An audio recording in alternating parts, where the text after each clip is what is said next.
안녕하십니까. 조국혁신당 비례의원 김준영입니다. 저는 지난해 계속 우크라이나 파병권에 대해서 계속 문제 제기를 했었고 국정감사 때도 문제 제기를 했습니다. 윤석열 정부가 12월 3일 내란으로 인해서 하차하지 않았다면 끔찍한 일이 있었을 것이라고 생각을 합니다. 왜냐하면 끊임없이 외환 유치를 하려고 했고, 그리고 그 중에서도 우크라이나 파병 그리고 무기 제공에 여러 가지 음모들과 실행들을 했던 것을 저는 알고 있습니다. 당시 공무상 우크라이나를 방문한 횟수가 무려 127회입니다. 우리나라 법에 의하면 유엔이 허락한 평화유지군과 동맹국인 미국이 아니라면 군인을 파견할 수 없습니다. 그것이 한 명이든 두 명이든 상관없습니다. 파병 불가입니다. 그런데 마치 EU 또는 나토를 방문하는 것처럼 가정하고 작년 한 해만 127회 우크라이나를 방문한 사실을 밝혀냈습니다. 제가 오늘 말씀드릴 건 또 심각합니다.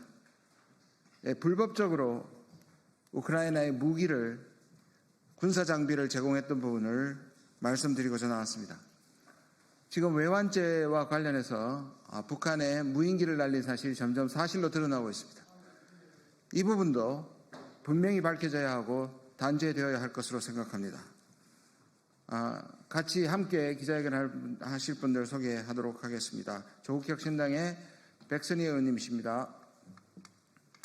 조국혁신당의 서상범 씨입니다. 그러면 기자회견을 낭독하도록 하겠습니다. 윤석열의 국가안보실이 국가안보를 농락했습니다. 윤석열 그는 내란 수괴가 아닙니다. 윤석열 그는 내란 외환 수괴입니다. 우크라이나에 불법으로 군사 장비를 지원하고 국가안보를 농단한 윤석열 전 정권을 강력히 규탄한다. 국방부는 우크라이나 원조 계약서 원본을 조속히 공개하라. 존경하는 국민 여러분, 오늘 우리는 윤석열 정권 당시 대한민국 국군에도 부족한 우리 군사 장비가 사실상 불법적으로 우크라이나에 무상 양도, 무상 원조된 충격적 사태를 국민 앞에 고발하고자 이 자리에 섰습니다. 지난 윤석열 정부는 23년 7월부터 24년 5월까지 우크라이나에 대해 장애물 개척 전차 등 17종 총 300억 원이 넘는 국군의 군사 장비를 무상 대여해 주었습니다. 그러나 우크라이나에 지원된 해당 장비 모두 우리 국군에도 턱없이 부족한 장비들로 확인되었습니다. 즉 국토방위를 위해 국군의 우선 보급 및 전력화되어야 하는 군사 장비들이 우크라이나에 불법으로 지원된 것입니다. 국민의 안전과 국군의 전력을 갉아먹으면서까지 우크라이나에 퍼준 것입니다. 믿기 어려울 정도로 무책임했던 정권입니다. 국민의 안전과 국군의 전력을 갉아면서까지 우크라이나에 퍼준 것입니다. 군수품 관리법 제14조 군수품 대여 조항을 보면 국방장관은 각군의 운영이나 작전에 특별한 지장이 없다고 인정될 때 군수품을 대여할 수 있습니다.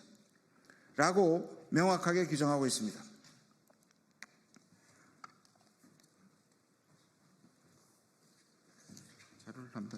자료를 한번 봐주시면 윤석열 정권 당시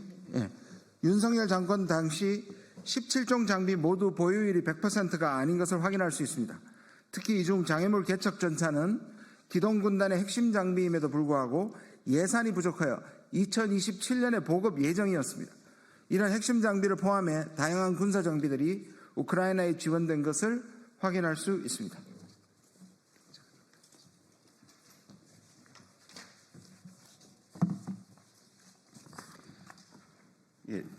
이뿐만이 문제가 아닙니다.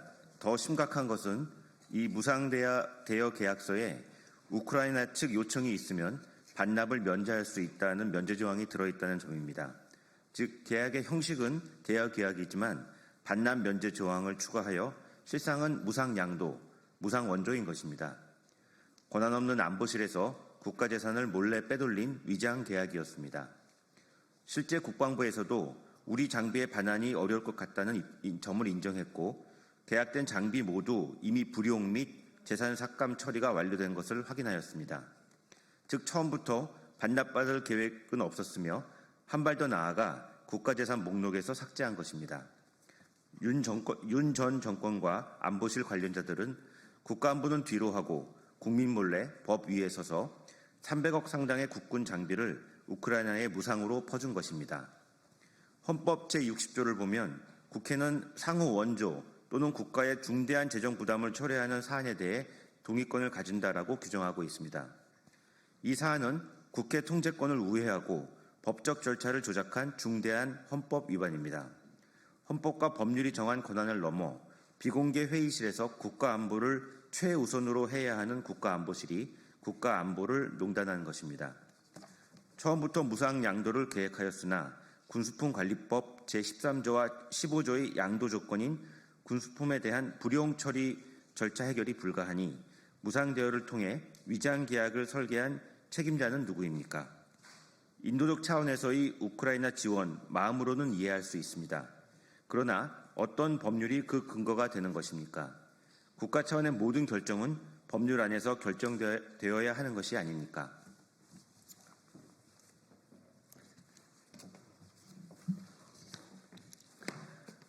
국방부에 물었습니다.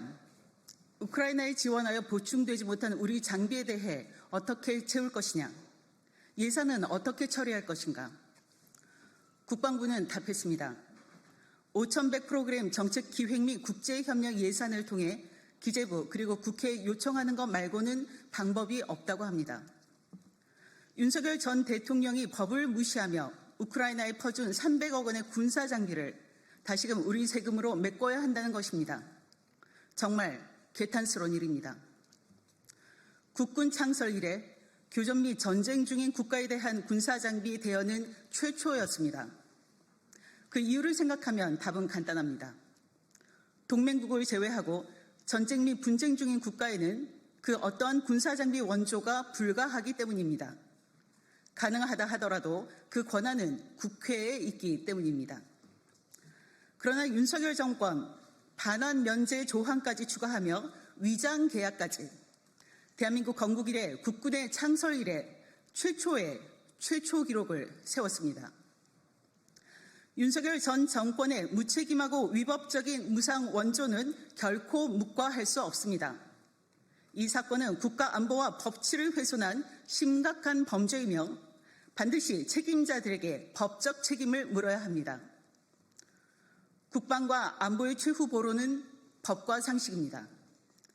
국민의 피땀으로 마련된 국군 장비를 함부로 빼돌리고 법을 우회한 윤석열 전 정권에게 책임을 묻지 않는다면 국가안보는 무너질 수밖에 없습니다.